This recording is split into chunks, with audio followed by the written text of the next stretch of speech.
Fala, torcedor, tudo certo? O assunto desse vídeo é sobre o jogo do Grêmio contra o Ceará, aquele empate que aconteceu dentro da arena por 25 mil torcedores. Vamos falar sobre o Cuéllar, a estreia de Marcos Rocha, o que aconteceu com o Balbuena também, que é algo gravíssimo para nós. Claro, né? E alguns detalhes durante o jogo que a gente pode falar sobre Edenilson, sobre Riquelme, a arbitragem, que para muitos foi muito boa, para outros a arbitragem deixou a desejar, principalmente em questões das faltas. Claro, né? Martin Braithwaite também é o assunto principal para ser comentado. Aquele detalhe da indignação do Mano Menezes no meio do campo a gente precisa comentar também. E claro, a chegada do Arthur, o que houve relacionado a Marcelo Groy, que deixou para mais uns dias para tomar a sua decisão. E o Mano cita Gabriel Meck na sua coletiva, além, claro, de ter citado o próprio Cuéllar. Tem muita informação nesse vídeo, então ele vai ser um pouquinho longo. Então eu conto com o apoio de todos vocês. E claro, antes de mais nada, olha só, essa jaqueta aqui tá um pouco frio, né? E faz a lembrança do Grêmio de 95, 96, campeão de Libertadores e brasileiro de 96. Portanto, resolvi trazer aqui para vocês olharem, né? Na época era pênalti, né, nas viagens que o Grêmio fez, né, internacionalmente, usando o logo da seleção, né, a bandeira do Brasil no caso.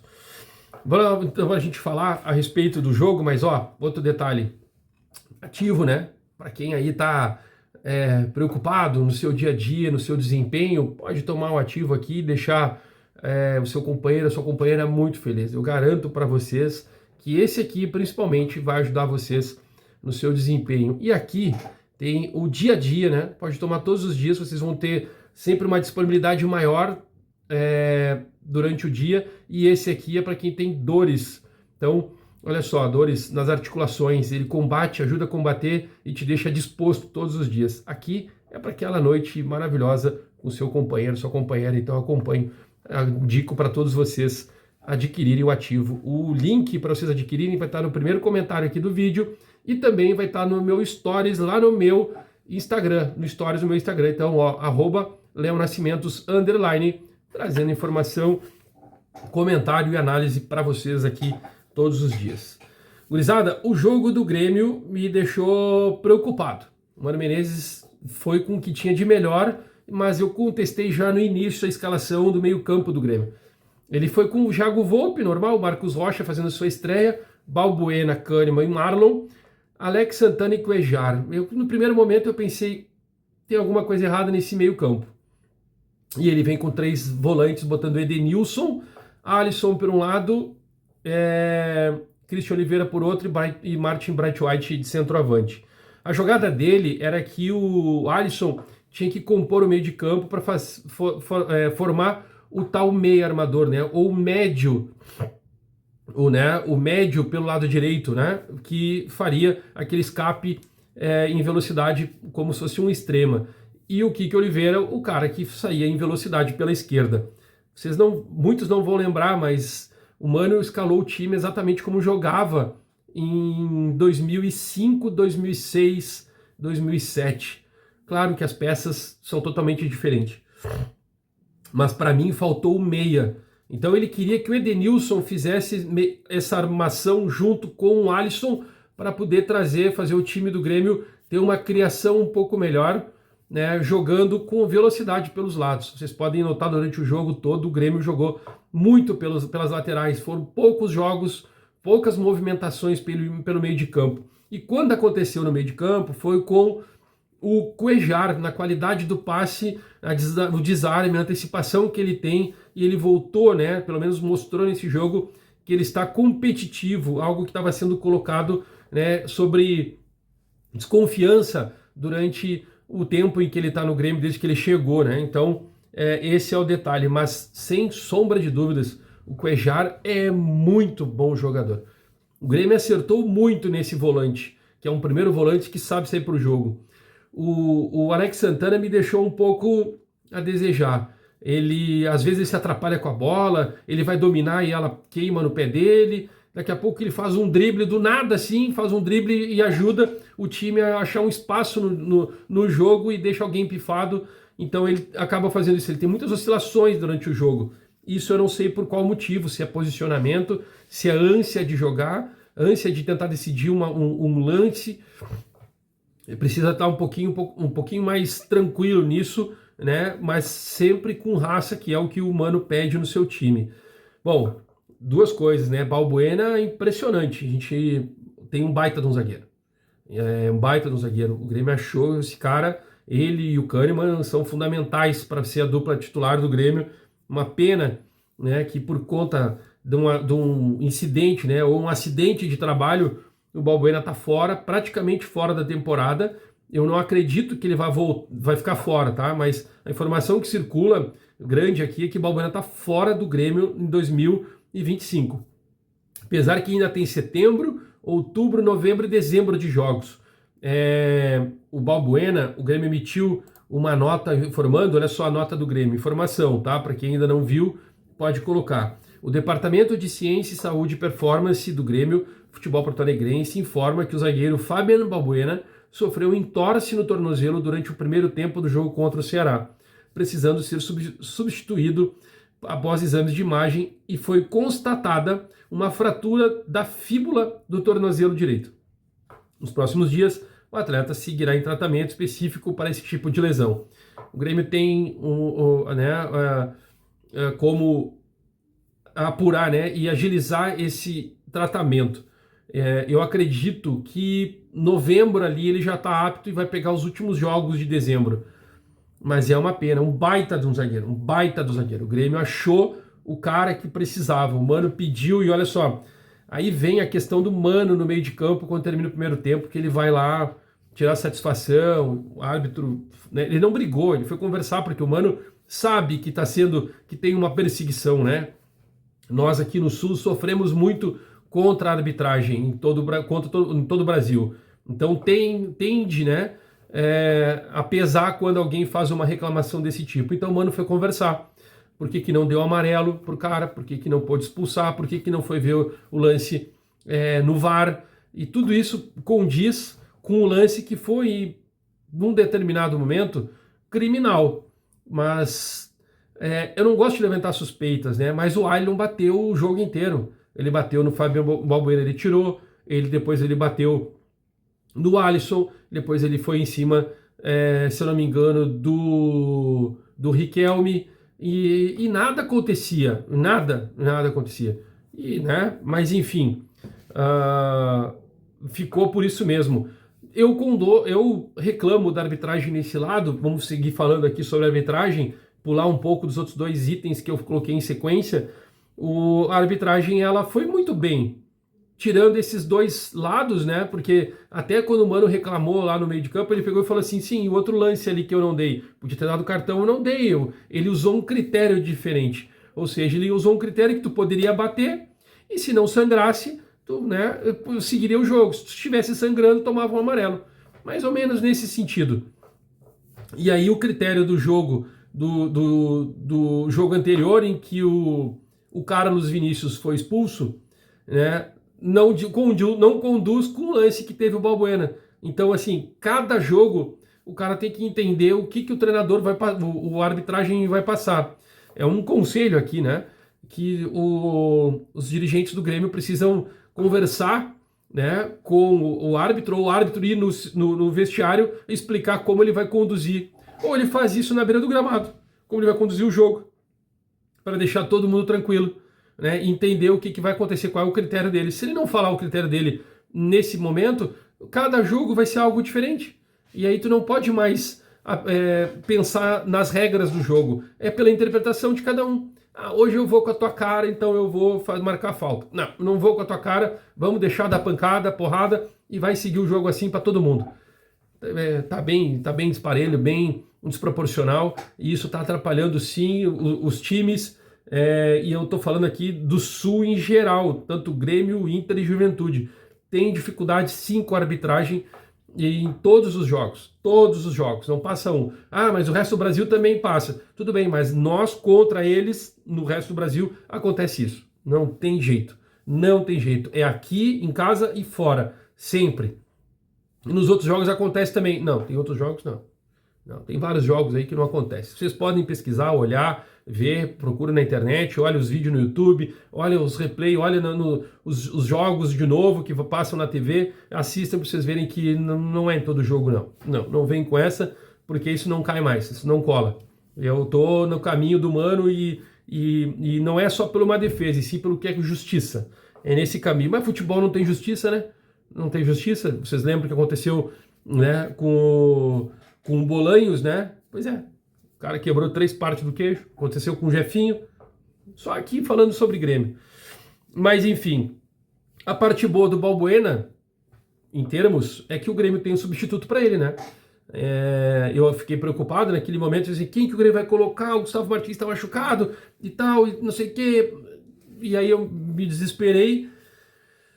Aí, né, pro jogo foi o Wagner Leonardo, que é canhoto, junto com o Kahneman, né? Então tá aquela disparidade ali naquele lado defensivo do Grêmio. Mas pro próximo jogo tem Gustavo Martins retornando, não deve ir ser titular.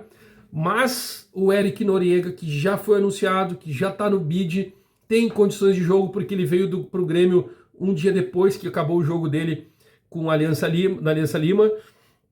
Ele pode vestir a camisa do Grêmio, fará treinamentos a partir dessa segunda-feira para ajustar já posicionamento junto com o Kahneman, e será muito fácil, porque jogar junto com o Kahneman dá uma segurança muito boa, e aí o Mano consegue montar, né? Tava montando um bom time com o Balbuena, Cuéllar mais à frente como primeiro volante, dá uma segurança, muita tranquilidade para o goleiro, para o time poder desempenhar a função.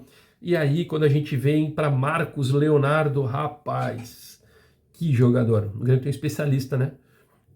Quem era contra, que fui contra a contratação dele, por conta da idade dele, pelo tempo de contrato. O Grêmio precisava de um jogador mais jovem, mas não achava no mercado. Então, para este momento, o Marcos Rocha é o baita de um jogador. E o Grêmio não tem lateral direito. O Grêmio contratou um especialista, um cara que é tricampeão de Libertadores, um cara que é campeão brasileiro, o cara conhece tudo, em todo tempo jogou, foi campeão com o Atlético Mineiro, campeão com o Palmeiras, e ele disse que veio pro Grêmio para ser campeão, porque ele vai ser campeão. Então, para mim, o Marcos Rocha cara, qualidade, era tranquilidade, ele pegava na bola, dava um tapinha pro lado, colocava ela, esticava ela na lateral, ele carregava, ele fazia a função ajudando na armação no meio de campo, carregando a bola no meio de campo. Ele fez um lançamento preciso. Cara, olha só, não é qualquer um que faz o lançamento que ele fez. Normalmente o lateral vem para a linha e cruza ela para fazer um arco, né? Não, ele pegou e bateu nela por baixo, assim, levantou ela para dentro da área e quase saiu o gol de cabeça. Se eu não me engano, foi do Edenilson. Esse é o grande detalhe do jogo para mim, né? Que mostrou que realmente ele tem condições. Foi ali de fundo umas 4 vezes, manteve sua posição, e quando ele voltava pela linha do meio por dentro, ajudando já na marcação, posicionamento e construindo, né? Ele é o lateral construtor por conta da sua experiência. Isso mostra como ele é especialista no setor. Ele foi o melhor jogador do Grêmio no jogo, né? No SofaScore, se eu não me engano, a nota dele foi 8.3, jogando pela lateral. O Grêmio começa a ganhar corpo, né? Começa a ter qualidade. Olha que louco, o Grêmio ganha qualidade. E quando sai os jogadores de qualidade como o Balbuena, quando saiu os jogadores durante o jogo, né, que ele acaba substituindo, ele tirou o Edenilson, botou o Riquelme, o time melhorou, o Grêmio sofre um pouco, né? O Grêmio sofre um pouco. O Edenilson, por mais que ele não seja meia, ele é um cara que ajuda na marcação. E o Riquelme tinha que ter ido para o jogo. E o Riquelme joga como meia, e é onde eu quero dizer para vocês que o Riquelme é um cara que é um guri, né? Que ele pisa na bola, ele dá tranquilidade, ele dá o tempo certo, dá o chamado time para poder dar o passe, espera a movimentação dos atacantes, espera o lateral chegar ou um volante chegar junto com ele, ou o centroavante vir fazer o pivô. Ele é o meia clássico, que tem habilidade, que sabe construir e está se soltando. Ele não está fazendo o que ele faz no sub-20. Ele está sendo um cara que está obedecendo muito o que o Mano Menezes está pedindo. tem qualidade para tal. E aí, depois disso aí, eu quero chegar no Martin Braithwaite, porque o Grêmio precisou... O Grêmio sofre sem um centroavante. O Martin Braithwaite, ele é um centroavante, mas ele é um atacante, ele faz a função de centroavante.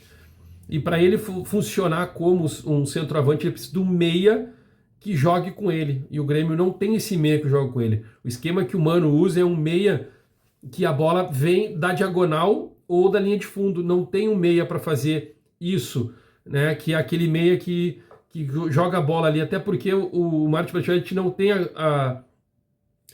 como é que se diz? Ele não marca a posição, ele sai da posição. Porque com o Carlos Vinícius, no primeiro jogo dele, ele fazia o pivô muito bem. Ele voltava para buscar o jogo, fazia o pivô, tocava para o lado e corria para dentro da área. O Martin não faz isso, o Martin vem para construir junto, né? Ele faz meio que um 9 ou um falso 9 e isso muda a característica do jogo para o Carlos Vinícius. E aonde eu quero dizer que o Grêmio vai ganhar corpo quando vem o Carlos Vinícius no próximo jogo contra o Flamengo. O Grêmio vai dar um pouquinho de trabalho pro Flamengo por conta disso.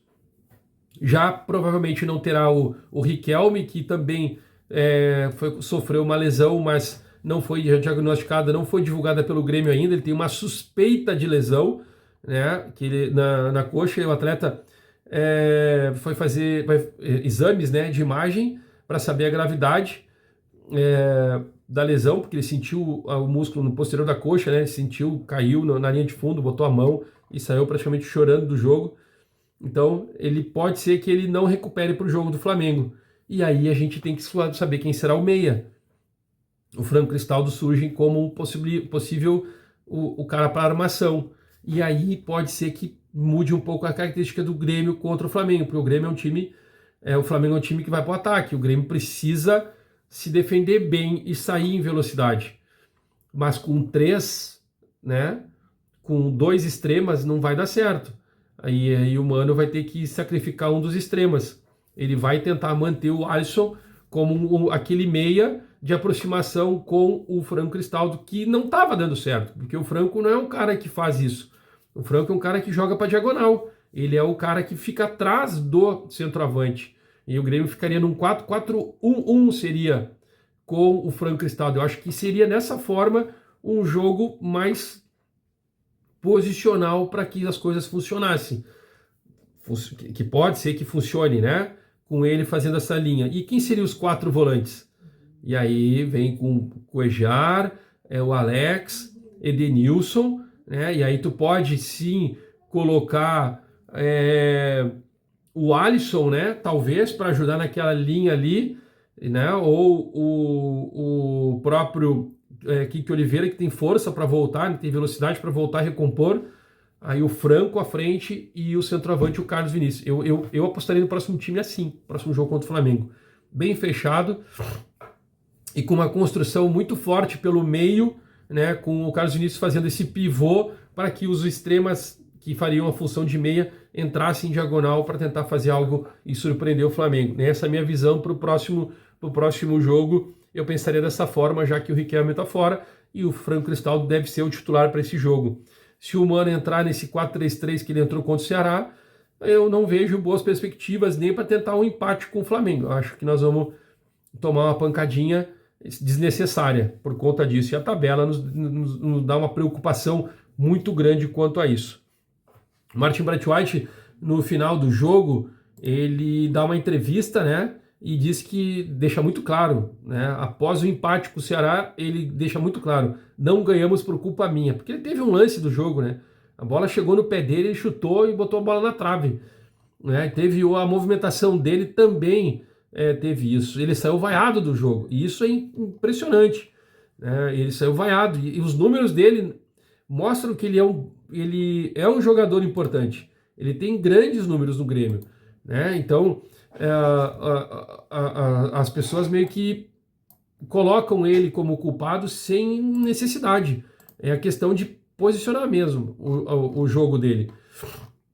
Então ele fala assim: queria ter feito gol, tenho que assumir essa responsabilidade. Hoje foi um dia em que o time jogou bem. Sou o primeiro a cobrar o meu rendimento. Hoje não foi suficiente. Não ganhamos hoje por culpa minha. Tive oportunidade e não fiz. vou trabalhar e tenho certeza que vou fazer muitos gols. Ele sempre faz, né? E ele deixou muito claro, foi claro sobre isso. E o Mano respaldou ele na coletiva, né? É importante a gente salientar isso. Ele tem bons números, sim. Ele tem bons números com a camisa do Grêmio. A cada 2 jogos ele participa de um gol. Então, poderia fazer mais? Poderia. Mas, claro, esse é o principal fator. A gente pode já projetar o próximo time do Grêmio, o próximo jogo, a gente não vai ter o Arthur, né? O Arthur, o Grêmio acertou, já tá tudo certo, encaminhado, o Grêmio conseguiu um empréstimo com a Juventus, né? Era para me ter dito isso já num outro vídeo, acabei não tendo tempo para gravar, peço desculpa para quem tá chegando até aqui. Dá o like aí e se inscreve para quem não chegou até agora, dá essa moral para nós.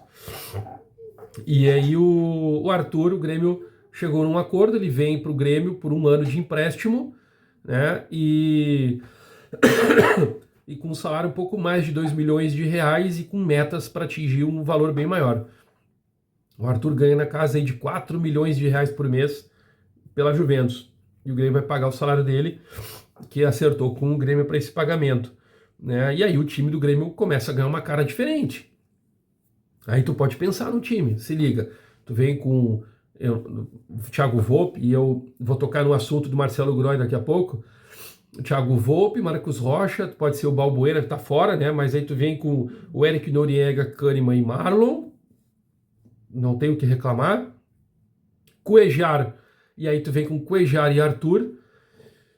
Poderia até ser, quem sabe, o Alex Santana se encaixe quando o Arthur vir e tu jogar num 4-3-3 e um volante e um meia, mas o Arthur é esse cara que o Mano tá buscando. Então seria Cuejar, Arthur e o meia, que eu acho que ele vai acabar colocando o Franco Cristaldo para se aproximar do Arthur. E aí ele vai fazer essa mudança aí no ataque com o Christian Oliveira, né? O Kiki Oliveira, o Alisson, Martin Bright White e Carlos Vinícius. O Grêmio ganha um corpo muito grande, muito forte, de um time bem alinhado aí com jogadores experientes que vão dar tranquilidade até para o Riquelme jogar. O Alisson tem um pouco mais de tranquilidade, que ele foi bem nesse último jogo, mas também teve uma bola em que ele podia ter feito gol e a gente não sabe como é que ele errou. Enfim, então o Arthur é um cara que chega nessa segunda-feira às 11 horas da manhã no aeroporto, deve ser recepcionado pela torcida, e isso vai ajudar muito, né, o Arthur no time do Grêmio a partir de então. Foi uma briga para trazer o Arthur, tá? Foi uma briga, é uma exigência. O presidente Alberto Guerra não queria o Arthur. O presidente Alberto Guerra tem como conceito não repatriar jogadores que deram certo no clube, que foram campeões. Isso ele já deixou claro em várias entrevistas, não é eu falando, ele disse isso, né? E inclusive Marcelo Groy é uma situação muito parecida. Alguém vai comentar, pô, mas e o Luan? O Luan foi o Renato que exigiu pelo contexto, e o presidente falou em entrevistas, podem procurar no canal do Grêmio, que foi uma questão humanitária para ajudar o jogador, que é ídolo do clube, em fazer isso, e trouxeram ele por 6 meses para ele tentar se reerguer no futebol. O Marcelo Groy é um caso em que o Grêmio não quer, o presidente não quer, mas existe uma força do Marcelo Marques, talvez futuro presidente do Grêmio, eu acredito que será o presidente do Grêmio no próximo triênio, em que ele quer o Marcelo Groy e o Arthur. Ele queria os dois e ele ainda quer o Roger Guedes. O Roger Guedes talvez não venha mesmo, tá? Pode estar fora, mas o Arthur e o Marcelo Groy ainda tem. O Arthur conseguiu vir, né? Mas o Marcelo Groy ainda tem essa questão com o presidente Alberto Guerra para ser resolvida, e está tendo um confronto, né? Não é briga, é um confronto dos dois presidentes, né? O presidente atual e o futuro presidente, por Marcelo Groy. O negócio que ele tem para resolver particular, para poder vir para o Grêmio, isso é fácil, não é difícil de resolver, mas isso não impediria do Marcelo Groy voltar a treinaria no Grêmio, né, se preparando e tendo uma tarde ou uma manhã para resolver os problemas, deixar as coisas encaminhadas para depois ele ganhar sua condição de jogo. O Grêmio não acerta com ele justamente porque ainda tem pessoas dentro do clube que não querem o Marcelo Groy. E aí, onde isso eu acho um absurdo, tu não querer o Marcelo Groy no Grêmio, né? Tu não aceitar o Marcelo Groy fora da casinha, fora do cara que não entende mesmo o que é fazer o futebol em si, que o grande goleiro parte, né? O teu time parte por um grande goleiro. O Mano Menezes citou Gabriel Mack, né? Ainda foi perguntado sobre por que não usa o Gabriel Mack. Pô, mas aí o meu repórter lá me derruba, né? Me ajuda a te ajudar, né? O Gabriel Mack tá na seleção brasileira, treinando. Aí ele, Thiaguinho, e aí ele fala que pro time, né? O Mano ainda tenta, né? Porque conhece o repórter e tal, e tenta ajudar ele e dizendo que o Grêmio prepara o Gabriel Mack para os próximos jogos, assim que voltar da seleção, condicionamento físico, ganhar massa muscular, suportar um jogo profissional por muito tempo, porque ele não suporta, quando ele entra para o jogo, ele tem um gasto energético muito maior do que o normal. Então ele acaba fazendo isso, fala sobre o Gabriel Mack, que ele está sendo preparado e vai ser aos poucos lançado por alguns minutos em alguns jogos, e não está na hora ainda de lançar o Gabriel Mack. Esse é o caminho que o Mano Menezes está tratando. Bom, sobre a demissão, que alguns perguntaram sobre o Mano Menezes ser demitido do Grêmio, cara, sem chance. O Mano Menezes não será demitido. Ele está montando, né, fazendo uma montagem do Grêmio. Ele já fez isso em outros clubes que acabaram construindo times que chegaram em grandes resultados nas últimas temporadas. Então ele está fazendo a mesma coisa. Ele vai ser responsável, sim, pelo time de 2026. Passa muito pelo que o Mano Menezes está fazendo no clube. Ele está tendo um trabalho muito gigante, muito maior do que ele pensava, né? Quem gosta de lembrar das coletivas do Renato dizendo assim, que se o próximo treinador chegar aqui, fizer 50% do que eu estou fazendo, eu vou agradecer, porque o Grêmio vai estar em boas mãos e fazendo um trabalho correto. Tá aí, Mano Menezes, então, com a minha pitadinha aqui de apoio a ele. Eu sou um cara que gosto, o Mano Menezes faz parte do meu passado relacionado ao Grêmio de 2005, 2006, 2007. Aquele time que chegou à final de uma Libertadores foi montado por ele, né? Então, com esses ajustes e com pessoas que entendiam de futebol, e que hoje o Grêmio sofre com isso, porque as pessoas que estão lá não entendem, não sabem fazer futebol e deixam tudo na mão da comissão técnica. Por isso que o Grêmio tem uma comissão técnica recheada com vários profissionais para dar a tranquilidade necessária para isso. Bom, por hora é isso. Tem mais assunto para falar, tem Grenal feminino 4-1, tem jogador renovando o contrato, tem muita coisa que eu vou tentar trazer para vocês nos próximos vídeos. Certamente nessa segunda-feira eu devo fazer uma live final do dia, bem à noite. Quem está até aqui comigo, acompanha, dá o like, se inscreve no canal, porque eu fiz 5 anos de jornalismo já, né, atuando no jornalismo, né, do meu canal aqui, que já tem 20 anos de canal. O YouTube me informou que eu tenho 20 anos de canal, mas eu botei o primeiro vídeo como cuidando do Grêmio, né, falando ser um setorista de Grêmio, foi em agosto de 2025. Então eu devo fazer uma livezinha para comemorar e trazer a galera para comentar comigo a respeito disso. Valeu? Dá o like, se inscreve, ative as notificações, vem fazer parte comigo. Daqui a pouco a gente volta.